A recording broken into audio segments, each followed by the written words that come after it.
여러분 안녕하세요. 우리 지난 시간에 했던 거 잠깐 복습하고 오늘 수업 넘어가도록 하겠습니다. 짠! 자, 우리 지난 시간에 1930년대에 일본이 우리나라에 어떤 정책으로 식민지 정책을 펼쳤는지에 대해서 함께 살펴보았습니다. 자, 그 30년대 정책을 알기 위해서는 일본의 상황에 대해서 선생님이 먼저 설명했었죠. 기억나시나요? 경제 대공황이 오면서 엄청나게 많이 쌓인 그 제국품을 소진하기 위해서 전 세계적으로 침략 전쟁이 한창이었다라고 했어요. 그래서 일본 역시도 이 대량 생산된 재고를 처분하기 위해서 엄청나게 많은 침략 전쟁을 치렀었죠. 만주부터 시작해서 중일 전쟁, 태평양 전쟁에 이르는 전쟁을 치르면서 한국인들을 총동원했다라는 거, 사람도 동원했을 뿐만 아니라 물자도 동원했고 정말 집에 있는 숟가락, 밥그릇까지도 다 동원했다라는 거 여러분들 기억하시죠? 그래서 한국을 병참기지 군수 그 물자를 생산하기 위한 어떻게 보면 창고로서의 역할을 했다라는 거, 그리고 효율적으로 군인들을 동원하기 위해서 한국인들을 군대에 또 군인으로 동원하기 위해서 민족 정신을 없애야겠다. 민족 말살 정책을 펼쳤다라는 거 여러분들 기억하시죠? 그러면서 군인들을 징병했고, 그 다음에 한국인을 광산이나 군수물자를 생산하는 데 동원하기도 했고, 또 성노예로, 그죠? 일본군 위안부로 사용하기도 했고요. 그리고 식량을 마련하기 위해서 한국에서 식량까지, 그리고 놋그릇, 밥그릇, 숟가락까지도 탈탈 수탈해 갔다라는 1930년대의 이런 상황에 대해서 우리 지난 시간에 배웠습니다. 아직까지 여러분들 해결하지 못한 문제들이 많아요. 위안부 문제도 그렇고요. 또 군함도에서 이런 식으로 강제로 노동력을 착출당해서 강제로 그곳에서 일하다가 결국 영양실조로 또 질병으로 또 돌아가신 분들이 정말 많거든요. 그런 분들에 대한 보상이 아직도 원활하게 행해지지 않고 그분들에 대한 또 죄송한 그런 사과의 표현이 제대로 진행되지 않은 부분에 대해서는 우리가 앞으로도 계속 관심을 가지고 지켜봐야 될 문제인 것 같습니다. 이렇게 했지 하고 끝나는 것이 아니라 아직까지 해결되지 않은 문제들이 많다라는 거 여러분들 꼭 관심을 가지고 같이 노력해 나가야 될 부분이라는 거 꼭 기억하시면 될 것 같아요. 자, 오늘은 이렇게 1945년까지 해방을 받기 이전까지 일본에 대항하면서 독립운동을 했던 그러한 내용에 대해서 함께 살펴볼 건데요. 자, 여러분들 가만히 있지 않았죠. 1910년 경술국치부터 1945년까지 일본에 항거하고 일본으로부터 독립하기 위해서 엄청나게 열심히 싸웠습니다. 즉 해외에는 독립군 기지를 건설했어요. 그러니까 독립운동을 하기 위해서 독립을 위한 군대를 양성을 하기도 하고요. 또 국내에서는 당연히 공개적으로 일본을 비판하거나 공개적으로 독립운동을 하면 당연히 일본의 탄압을 받겠죠. 그렇기 때문에 비밀결사 조직을, 단체를 결성을 했다라든지 이렇게 지도를 보면 여러분들 교과서에 나오는 지도인데요. 정말 뭐가 많죠. 그런데 여러분들 이렇게 생각했으면 좋겠어요. 선생님도 처음에 지도를 받아보고 이거 뭐야 왜 이렇게 많아? 이런 생각을 했었는데 생각을 바로 고쳐 먹었습니다. 당연히 여러분들 만약에 여기에 단체나 비밀결사 단체나 독립운동 기지가 적었더라면 매우 아쉬웠을 것 같고 우리 선조들 다 일본에 동조해서 뭐 한 거야? 라고 생각했을 수도 있을 것 같아요. 그런데 이렇게 많았다라는 거는 그만큼 엄청나게 독립운동을 위해서 자기 목숨까지 버려가면서 자기 전 재산까지 버려가면서 노력했기 때문에 오늘날 여러분들과 선생님이 이렇게 편안한 생활을 할 수 있었던 거예요. 그렇기 때문에 자랑스럽게 생각하시고요. 감사했으면 좋겠습니다. 이 지도를 보면서. 자, 선생님이 몇 가지만 짚고 넘어가도록 할게요. 밑에 먼저 같이 한번 보면 나라 밖으로 이동한 외국 인사들, 당연히 국내에서는 비밀리에 활동을 해야 될 뿐만 아니라 비밀리에 활동하기 때문에 자유롭지 못했겠죠. 그래서 나라 밖으로 국외로 가서 독립운동 기지를 많이 건설을 했어요. 학교도 많이 세우고요. 그래서 만주, 선생님이 여기서 좀 지역명을 설명을 하자면 여기 백두산이 나오죠. 그리고 여기에 우리 압록강, 그리고 여기는 두만강이 흘러요. 이 바로 윗 지역을 우리는 간도 지역이라고 보통 표현을 해요. 간도. 그리고 간도 지역을 포함한 이 넓은 지역을 우리는 만주 지역이라고 표현을 합니다.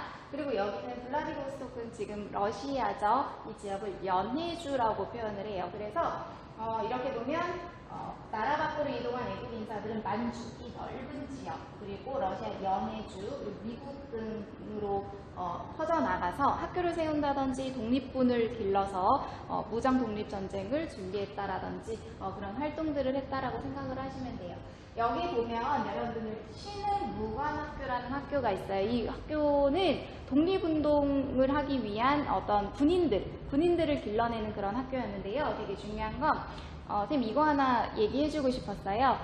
이 학교를 세우게 된 배경, 그 당시 명동, 여러분들 우리 명동 알죠? 정말 핫한 거리. 그 명동 일대의 대다수가 그 당시 이씨 형제, 이씨 형제, 이씨 6형제, 이씨 성을 가진 6형제가 거의 가진 땅이었대요. 그만큼 엄청나게 이씨 6형제가 명동에서는 최고 가는 부자였나 봐요. 그런데 일제강점기를 겪으면서 식민지배를 겪으면서 그 이씨 형제가 이렇게 생각을 했나 봐요. 우리가 이렇게 많은 돈을 가지고 일본에 적당히 타협을 하면 떵떵거리면서 살 수 있겠지만 후손들 보기에 역사에 어떻게 우리가 기록이 될까를 생각했을 때 이렇게 살아서는 안 되겠다. 우리가 있는 걸 다 팔아서 우리가 독립운동 기지를 세우고 독립운동을 위해서 이 돈을 사용하자라고 해서 6형제가 함께 합의를 했나 봐요. 그래서 그 당시에 명동에 있었던 그 대부분의 땅을 팔았다고 해요. 당연히 여러분들 생각해 보세요. 제대로 된 값을 쳐줬겠습니까? 당연히 제대로 된 값도 못 받고 어영부영 팔았겠죠. 그래서 전 재산을 정리를 했어요. 그 당시 여러분들 1900 거의 10년대 전 재산을 정리를 했을 때 그 당시 돈으로 600억 정도, 600에서 한 800억까지 얘기하시는 분들이 있더라고요. 600억 정도의 돈을 마련을 했다라고 해요. 그 돈을 가지고 두 개로 이동해서 이 지역을 간도 지역이라고 했죠. 여기를 우리가 서간도라고 표현을 해요. 서쪽에 있는 간도라고 해서 서간도 지역에 신흥무관학교를 세웁니다. 그리고 독립운동 기지를 건설을 하고요. 땅을 사서 뭐 독립운동을 위해서 엄청나게 많은 헌신을 했겠죠. 그 재산을 가지고. 그런데 3년 만에 그 재산을 다 써버렸대요. 그만큼 엄청나게 많은 자본들이 투입이 됐겠죠. 그러고 나서는 나중에는 먹을 것이 없어서 옥수수를 빌리러 다니는 그런 지경에 처했다라고 해요. 그렇기 때문에 여러분들 이 당시에는 너무 힘들었기 때문에 일제가 탄압하고 수탈했기 때문에 모두가 이렇게 뭔가 일본에게 친하게 친일파라고 하죠. 친일파적인 행동을 한 거 아니에요, 여러분들. 그러니까 이렇게 본인들의 전 재산을 팔아서까지 독립운동을 펼치고 정말 나라를 사랑해서 이런 활동들을 했던 사람들이 정말 많아요. 모두가 친일파가 아니었습니다. 그래서 친일파를 이해하려고 선생님은 하진 않아요. 왜냐하면 이런 분들이 없었더라면 모두가 그랬겠지라고 넘어갈 수 있겠지만 본인들의 재산을 팔아서까지도 본인들의 목숨을 내어 놓으면서까지도 그렇게 독립을 위해서 운동을 하시고 활동을 하셨던 분들을 보면 정말 친일파는 정말 벌 받아야 마땅하겠죠. 그러니까 대단하신 분들이 정말 많았다라는 거 여러분들 기억을 하시면 될 것 같아요. 그래서 신흥무관학교에서 열심히 군인을 양성을 해서 나중에 서로 군정서라는 그런 군대가 생겨나기도 했고요. 이 신흥무관학교 출신의 군인들이 서로 군정서라는 군대를 만들기도 했다라는 거 여러분 기억하시면 될 것 같아요. 자, 그 다음에 이제 정말 중요한 1919년 3월 1일에 일어났던 만세 시위 운동에 대해서 선생님이랑 같이 살펴보도록 할게요. 정말 중요하고요. 1910년대 무단 통치에서 1920년대 문화 통치로 넘어가게 되는 그 계기에 1919년 3월 1일 운동이 있다라는 거 꼭 기억하셔야 합니다. 자, 3월 1일 이러한 만세 시위 운동이 일어나게 된 계기에 대해서 선생님이랑 간단하게 살펴볼게요.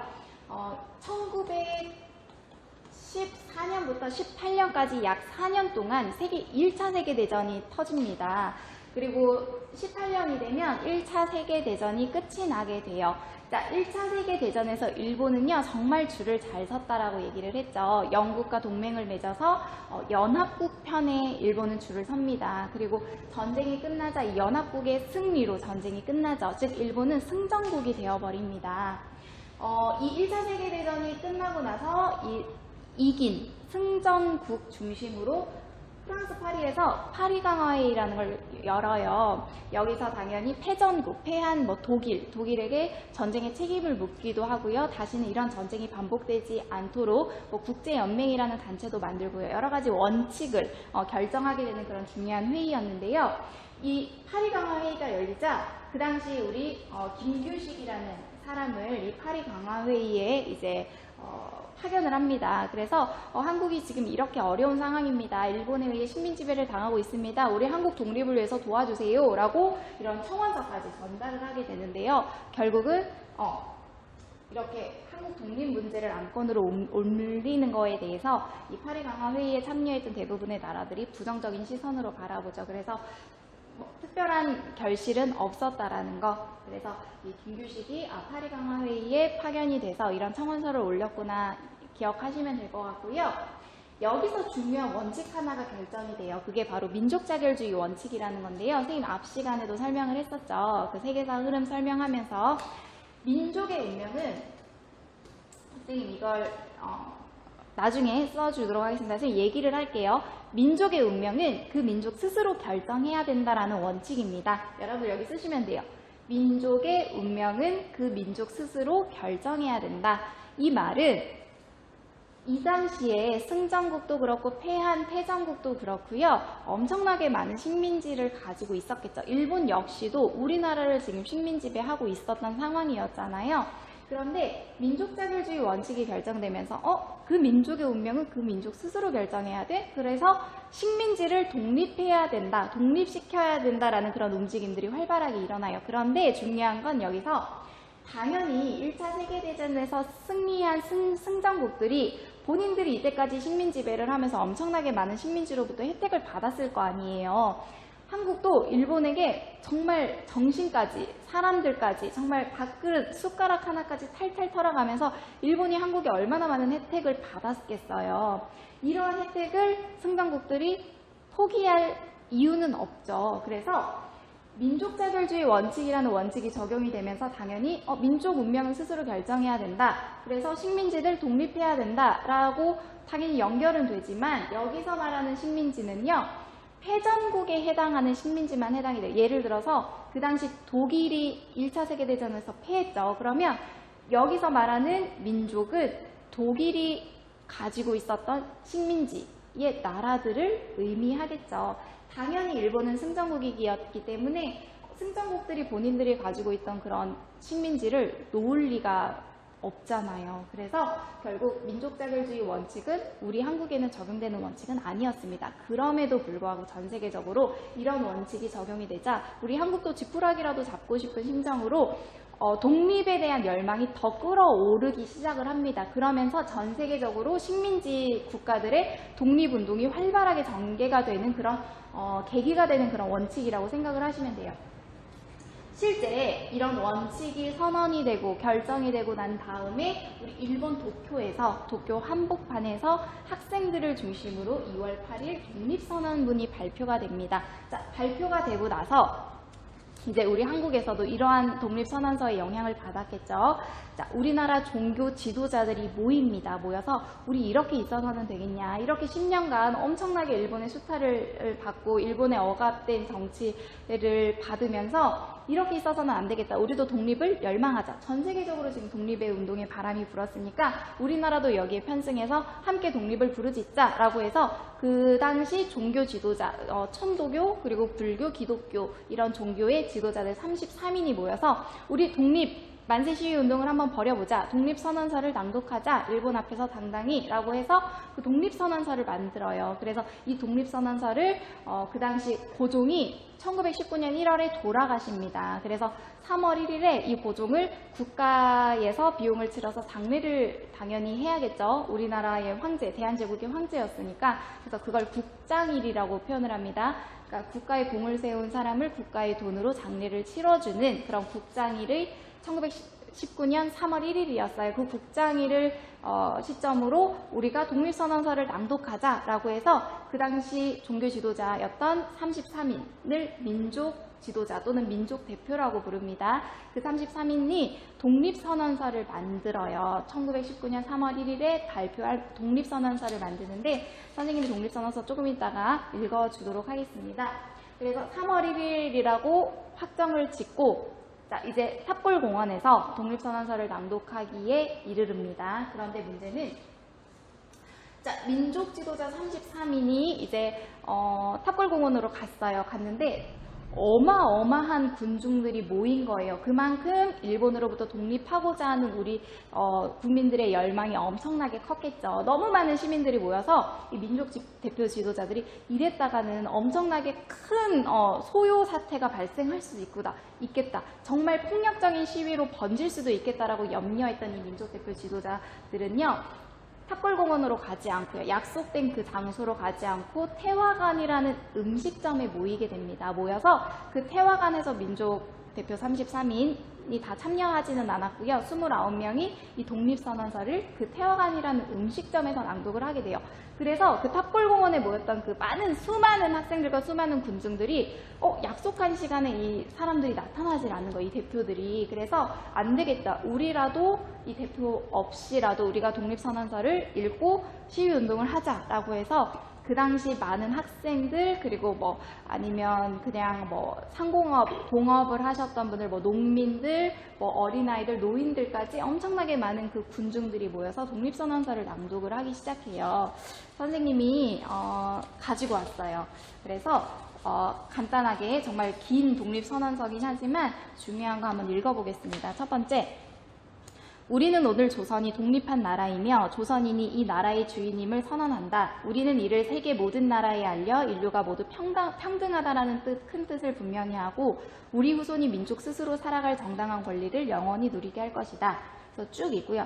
낡은 시대의 유물인 침략주의와 강권주의에 희생되어 우리 민족이 수천 년 역사상 처음으로 다른 민족에게 억눌리는 고통을 받은 지 10년이 지났다. 그동안 우리 스스로 살아갈 권리를 빼앗긴 고통은 헤아릴 수 없으며 정신을 발달시킬 기회가 가로막힌 아픔이 얼마인가. 이 그동안 쌓인 억울함을 떨쳐내고 지금의 고통을 벗어던지려면 앞으로 닥쳐올 위협을 없애버리고 억눌린 민족의 양심과 사라진 국가 정의를 다시 일으키려면 사람들이 저마다 인격을 발달시키고 우리 가여운 자녀들에게 고통스러운 유산 대신 완전한 행복을 주려면 우리에게 가장 급한 일은 민족의 독립을 확실하게 하는 것이다. 오늘 우리 2천만 조선은 저마다 가슴에 칼을 품었다. 그래서 등등등등 하면서 처음부터 우리 민족이 바라지 않았던 조선과 일본의 강제 병합이 만든 결과를 보라. 일본이 우리를 억누르고 민족 차별의 불평들과 거짓으로 꾸민 통계 숫자에 따라 서로 이해가 다른 두 민족 사이에 화해할 수 없는 원한이 생겨나고 있다. 과감하게 오랜 잘못을 바로잡고 진정한 이해와 공감을 바탕으로 사이좋은 새 세상을 여는 것이 서로 재앙을 피하고 행복해지는 지름길임이 분명하지 않은가 해서 이렇게 긴 독립선언서를 낭독하기 시작을 합니다. 정말 안타까운 건 이 33인의 지도자들이 그 당시 좀 리더십을 가지고 지도력을 가지고 그 탑골공원에서 함께 했더라면 좀 3.1운동의 만세 시위가 어떻게 또 전개가 됐을지 좀 안타까운 마음도 있고요.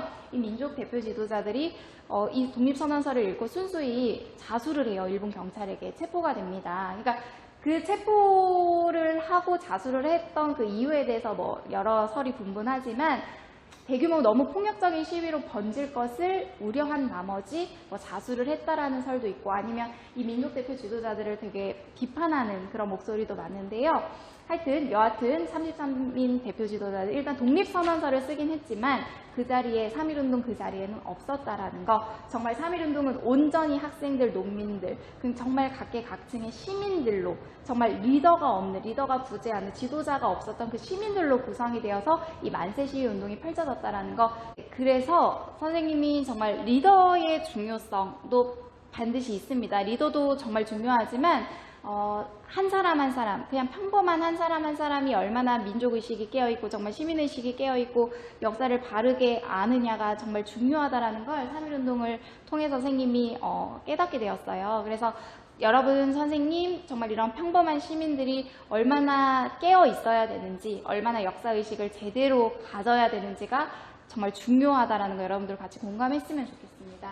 그래서 결국은 학생들 중심이 되어서 독립선언서를 낭독을 하고요. 한번 여러분들 상상을 해봤으면 좋겠어요. 독립선언서를 낭독하자마자 많은 사람들이 가슴에 품고 있었던 태극기를 저마다 꺼내서 이렇게 흔들었죠. 대한독립 만세라는 구호를 외치면서 이렇게 흔들었던 그 장면을 상상을 했으면 좋겠고요. 그러면 일본 헌병 경찰들이 와서 총을 빵빵 쐈겠죠. 그래서 만세 시위운동을 벌였던 그 현장에서 그 옆에는 내 친구들이 죽어나가고 또는 뭐 내 부모님 또는 내 이웃이 죽어나가고 있는 그 현장을 그 정말 아수라장이 되었던 그 현장을 한번 상상을 해봤으면 좋겠어요. 학교는요, 휴교령이 내려졌습니다. 이게 너무너무 시위가 대규모였기 때문에 일단 휴교령을 내렸어요. 그래서 이 학생들이 학교를 가지 못하니까 전국적으로 이제 흩어집니다. 고향으로 내려갔던 그 학생들이 그 고향에서 만세 시위 운동을 주도를 하기 시작을 해요. 그래서 그 유명하신 분이 바로 유관순 열사죠. 유관순 열사는 우리 이화여고 학생이었습니다. 이화여고에서 이제 학업을 이어가던 중에 만세 시위 운동에 참여를 하게 되었고 학교가 휴교령이 내려지자 이제 본인의 고향이었던 천안, 그 당시 천안으로 내려갔어요. 그래서 부모님과 함께 그 천안에 아운의 장터라는 그 시장이 있었어요. 그 시장에서 많은 사람들을 동원해서 태극기를 나눠주고 만세 시위 운동을 벌였다라는 거. 그러면서 그 선생님이 알기로는 유관순 부모님은 그 자리에서 헌병 경찰들의 총에 결국 그 자리에서 숨지시고 이 유관순 열사는 일본 경찰에 체포되어서 갖은 고문, 그 서대문 형문소에 가면 그 유관순 열사에 대한 그 기념이 되는 것들이 전시되어 있습니다. 그래서 갖은 고문을 견디다 못해서 그 18이라는 정말 어린 나이에, 그래서 1919년 만세 시위 운동이 일어나고 1920년에 9월에 결국은 형무소에서 결국은 목숨을 잃게 되는 그런 안타까운 일이 발생을 하죠. 그래서 만세 시위 운동을 벌였고 학교 휴교령이 내려지자 대부분 본인들의 고향으로 돌아가서 학생들 중심으로, 이 당시에 학생들도 정말 큰 역할을 했지만 대다수 시위에 참여한 사람들의 계층 중에 농민들의 힘이 정말 컸습니다. 한번 생각해 보세요. 1910년대, 20년대를 거치면서 엄청나게 농민들의 수탈이 심했죠. 토지를 빼앗아가고요. 열심히 쌀을 빼앗아가고요. 그러한 수탈 속에서 떠돌아다니거나 해외로 이주한 농민들도 되게 많았고요. 극심한 생활고를 겪는 농민들이 되게 많았다라는 거. 그래서 이 농민들의 참여율이 엄청나게 컸어요. 근데 학생, 노동자, 상인, 농민 가리지 않고 모든 각계각층의 시민들이 함께 참여했다라는 거, 그리고 정말 해외에서까지도 이 3.1운동의 영향에 의해서 만세 시위운동이 벌어졌다라는 걸 기억하시면 되고요. 일본의 무자비한 무력 진압, 당연히 헌병경찰들이 와서 총으로 쏴서 그 자리에서 죽은 사람들도 되게 많고요. 더 안타까운 건 선생님 아까 전에 일단 유관순 열사 얘기를 했고요. 경기도 화성군 제암리에서는요, 만세 시위 운동이 벌어지자 그 당시에 어떤 한 교회에다가 일본 경찰들이 그 만세 시위 운동을 주도했던 사람들을 몰아놓고 불을 질러버려요. 나오지 못하도록 문을 잠궈놓고, 이런 학살까지도 서슴지 않았다라는 거. 그래서 처음에는 비폭력 시위로 출발을 했지만 나중에는 폭력 시위로 번질 수밖에 없었던 이유 여러분들 충분히 이해하시죠? 공감하시죠? 그러면서 의의를 여러분들 잘 기억하셔야 될 것 같아요. 여러분들 거기 학습지 같이 보시면 1910년대 무단 통치에서 문화 통치로 넘어가게 되는 그 계기에 1919년 3월 1일 운동이 있었다라는 거 여러분들 꼭 기억하셔야 돼요. 절대 이제는 한국인들은 무력으로 정말 억압해서 저항할 수 없게끔 엄청나게 강하게 압박을 해서 지배를 하는 건 통하지 않는구나. 왜냐하면 그렇게 압박을 하고 총을 쏴서 앞에서 부모님이 죽어나가고 내 친구가 내 이웃이 시위운동을 한다는 이유로 죽어나가도 절대 한국인들은 굴하지 않는구나. 이 무력으로는 더 이상 한국인들을 지배할 수 없구나를 일본에게 가르쳐준 그런 계기가 되는 운동이었으니까요. 그러면서 문화 통치로 넘어가게 되는. 그런데 여러분들 배웠지만 허울뿐인, 이름뿐인 문화 통치라도 그래도 일본의 정책이 바뀔 수 있었던 건 3.1운동이 결정적인 역할을 했다라는 거 기억하셔야 돼요. 그러면서 문화 통치로 너희들의 문화, 한국인의 문화, 한국인의 전통 존중해줄게. 문화 통치로 넘어갔다라는 거. 그리고 이를 계기로 이제 3.1운동이 여러분들 지도자의 부재였잖아요. 리더십의 부재였습니다. 리더십이 없었어요. 민족대표 33인 본인들 태화관에서 독립선언서 읽고 잡혀갔어요. 자수했어요. 그럼에도 불구하고 이렇게 크게 확산이 됐지만 조금 안타까운 점은 리더가 있었으면, 좀 지도를 해주는 사람들이 있었으면 조금 더 체계적으로 운동이 벌어졌지 않을까라는 조금 아쉬움은 있죠. 그래서 임시정부가 수립되는 계기를 마련합니다. 선생님, 대한민국 임시정부에 대해서, 상하이에서 세워졌던 대한민국 임시정부에 대해서 선생님 다음 시간에 같이 얘기를 할 거예요. 그래서 이 3.1운동이라는 운동은요, 엄청나게 큰 영향을 줬다라는 거 여러분들 꼭 기억하시면 됩니다. 그래서 오늘 독립운동 기지를 건설하고 3.1운동에 대해서 같이 얘기를 했는데요. 절대 잊어서는 안 되겠죠. 우리가 3월 1일, 단순히 이제는 빨간 날이다를 넘어서서 이제 3월 1일을 봤을 때 그 가슴에서 태극기를 꺼내서 만세 시위를 했던 그런 현장들, 그리고 유관순 열사의 그런 끝까지 일본에 저항했던 그런 정신들을 여러분들 반드시 3월 1일이 되면 기억하고 새겨야 되는 날입니다. 그래서 이제 3월 1일이 단순히 빨간 날이 아닌 여러분들 마음에서 정말 뜨거운 그런 민족애가 불러 일으켜지는 그런 날이 되었으면 좋겠습니다. 그래서 선생님이랑 다음 시간에 다시 한번 복습하고 또 새로운 내용 공부하도록 하겠습니다.